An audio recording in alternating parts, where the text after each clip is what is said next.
Okay, this video is about how to put the axle through the wheel, because like right now there's a inner tube in there that is preventing from sliding the axle inside. As you can see, I already got it. It's kind of hard because I have like a spacer right here. It has to go to the spacer right here. I put it in between because like I lost the wheel. I shaved off my wheel. As you can see, it's heavily damaged right now, so I have to use like some kind of like a spacer. To install this thing is kind of hard because you have to align it, and it takes a lot of patience and a lot of times to do these kind of things, and you need to know what you do, and you need also a lot of tools. It takes time to figure out what kind of tools you need and what kind of like how you adjust these things. But here's like an idea or like a suggestions that you might get like the bolt through this this wheel that has like a inner spacer inside. And when you stick in there, this inner spacer is kind of like in the way.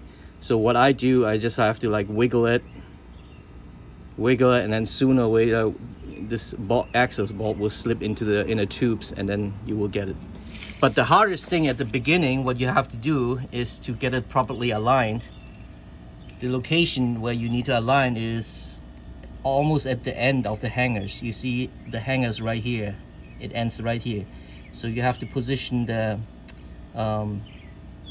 wheel almost at the end right here, where you got to position it right, and then you can start putting the bolt through, and then you just wiggle it, and sooner or later you will get through the inner tubes and then through the other side. The hardest thing is like to put all these things together.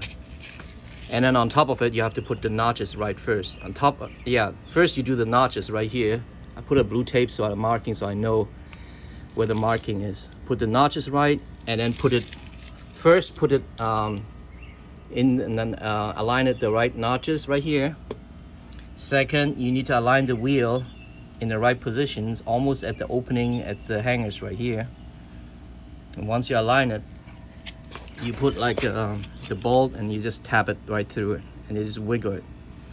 How I got this spacer on it, that's kind of hard too at the same time, because like this hanger is kind of like tight in here, so I have to use like some kind of like a tool like this. I'll use like a winch and like a rubber mallet. So I use this one as a chisel. I use a hammer to hit it here at the end like this.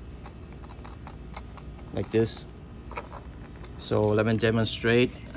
So I put it like here, kind of like if I need to move the spacer, I use this one to tap it to align it in the right positions.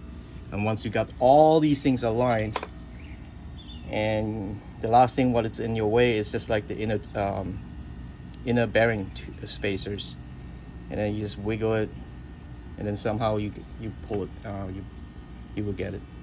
It takes a lot of time to get this thing, and also sometimes you need to elevate it. In my case, I put like a little bit like a garden hose head to elevate a little bit to get like a little bit more leverage. But at the end, all these tools comes together, and then you soon get like the spacer on it, which is the hardest thing to do.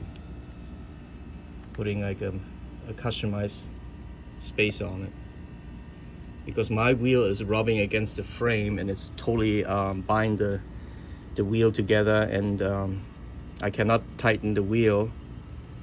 If I tighten it too much, the wheel gets locked in, and the chain becomes loose all of a sudden. So you need a spacer in order to remedy these kind of things. I already put like a new chain in there, so you can see it's all brand new, shiny. You need a spacer actually. When I bought this moped, it didn't came with a spacer, or maybe I don't know, I lost it, I don't know. But I don't know anything about mopeds, so I'm just learning all these things piece by pieces, and pretty soon I will get these things up and running.